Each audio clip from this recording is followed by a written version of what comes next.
As pessoas esquecem de que quando você mostra fatos, não histórias, existem fatos e interpretações, né? Histórias. Quando você mostra fato, que alguma coisa aconteceu e que é possível, você torna aquela história mais crível, mais acreditável, mais persuasível. Pensa muito bem num julgamento.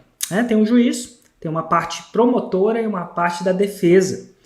E elas têm que provar, elas têm que persuadir aquele juiz ou aquele corpo de jurados que ou o cara é culpado ou o cara é inocente, dependendo de qual área você está. Como é que isso é feito? Apresentando fatos, apresentando evidência. Quanto mais fatos, quanto mais evidências você faz, você tem mais chance de transparecer que aquela sua história, que aquela sua tese é verdade. Logo, a condenação de uma pessoa, a absolvição tem muito a ver com fato. Dito tudo isso, fatos e provas não são digitais, não são ou existe ou não existe. Elas têm não intensidade, binárias, né? Não são binárias, né? Ou zero, ou existe ou não existe. Elas têm intensidade, assim como todos os gatilhos mentais que a gente apresenta aqui. Elas têm intensidades, têm provas mais críveis, mais irrefutáveis do que outras. Por exemplo, um DNA do assassino na arma que foi usada para matar, né, o sangue dele. Isso prova que ele estava em posse, estava em contato, prova que estava em contato com essa arma. Não necessariamente prova que matou, porque pode ter acontecido alguma coisa, mas enfim, é uma prova forte que ele esteve ali.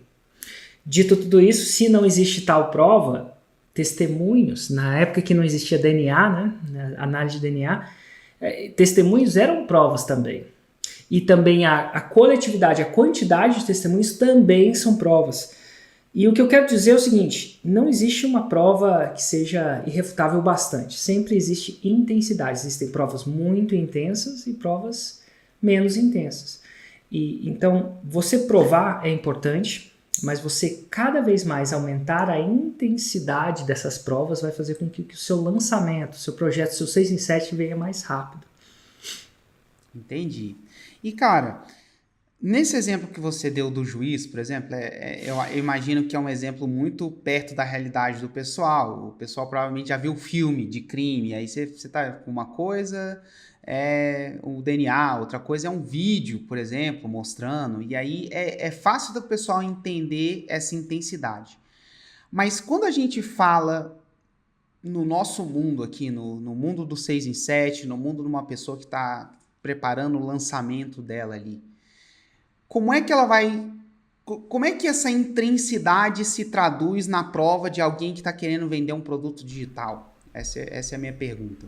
Total. A primeira parte de você ter uma boa prova é ter uma definição clara. Olha só. Uma definição clara de Roma. De onde você quer chegar. A definição clara de Roma determina a prova. Se você não tem uma determinação clara daquilo que você prometeu, daquela expectativa, se a determinação não é clara nem na determinação, a prova vai tender a ser não clara, vai tender a ser mais duvidosa, vai tender a tender ao 0 ao invés do 10 em intensidade, uma nota. Vamos dar um exemplo? No meu caso, se fosse vender mais. Eu prometo vender mais. Aí a pessoa vende mais R$1. Será que mostrar um testemunho de alguém que vendeu mais R$1 ou R$2 vai provar o meu produto? E eu vou te falar por que não. Porque apesar de literalmente, ipsiliteris, ser vender mais, talvez quando a pessoa escutava vender mais no início, ela esperava outra coisa. E para algumas pessoas, R$100.000 é muito. Para outras é pouco. Acredite ou não, depende de quanto dinheiro você tem. Para você, R$1.000 já foi muito, pode ser que R$1.000 seja pouco, dependendo de que estágio na sua vida você está.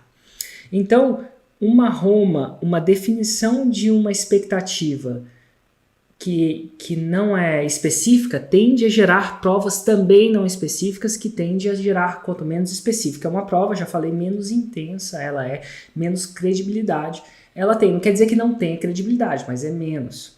Então o primeiro passo para você colher uma prova é você definir uma prova. Ao definir uma Roma específica, isso é, no meu caso, 6 em 7, é super específico, o cara fez ou não fez. É que nem gravidez. Ou ela tá grávida, ou ela não tá grávida. Não tem mulher meio grávida.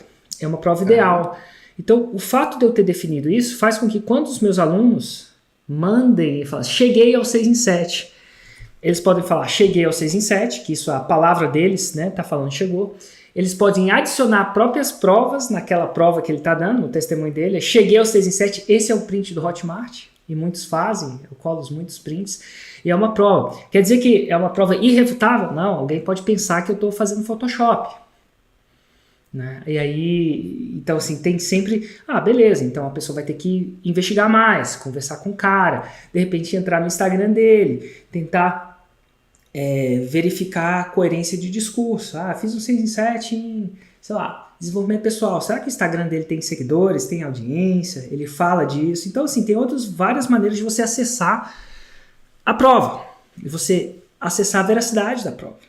E você nunca vai ter certeza absoluta e plena, isso é impossível. Eu acho que é impossível. Até porque tem várias pessoas que já foram condenados e condenados erroneamente. Porque fizeram uma suposição errada. Então as provas foram suficientes para a condenação, mas ele era inocente. Inclusive com os exames de DNA isso foi possível.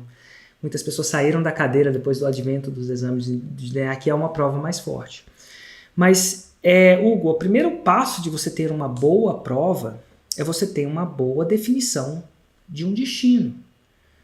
Se você tem uma boa definição do destino, você pode através de uma observação, checar se o destino foi atingido ou não.